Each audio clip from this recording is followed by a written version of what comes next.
Apa pandangan tentang pihak pengurusan menyediakan arak di dalam penerbangan? Siapakah yang terlibat?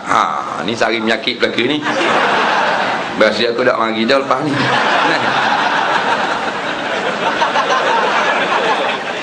Tak apa dah. Kita patut, kita semua ni banyak salah, betul tak? Banyak salah, baikilah. Jangan marah orang tukang jawab.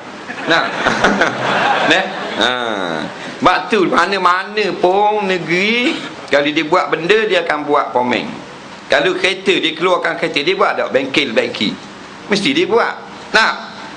Jadi kalau baiki, kereta kita rosak, pergi baiki. Kereta rosak, pergi marah korang. Pomeng kata tak, ni kena tukar ni, apa benda ni karburator. Berat pomeng ni, teruk lah leceh. Habis kena tukar. Dah rosak situ, tak mesti kena tukar, jadi baiki je lah. Slow-slow lah. Kalau kita piti tak ada, nak tukar sekaligus, kita tak ada duit. Gitu juga dengan agama. Bila dengar kita buat salah, terima je lah. Tak boleh nak baiki hari ni, esok. Tak boleh esok, lusa.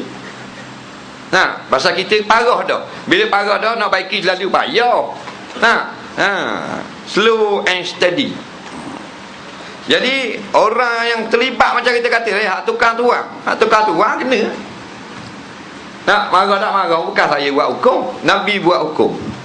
Kena. Banyak orang yang akan tanda dapat ni baru siapa BSOP aja berapa lagi? 8 tahun. Johnny Walker 7. Johnny Kuengko 6. Dia tukang tanda, terlibat tak? Kerani terlibat tak? Na'udzubillah. Jadi pihak pengurusan tu kena baiki.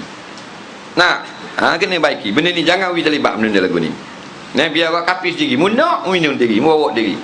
Boleh. Boleh baiki sebenarnya.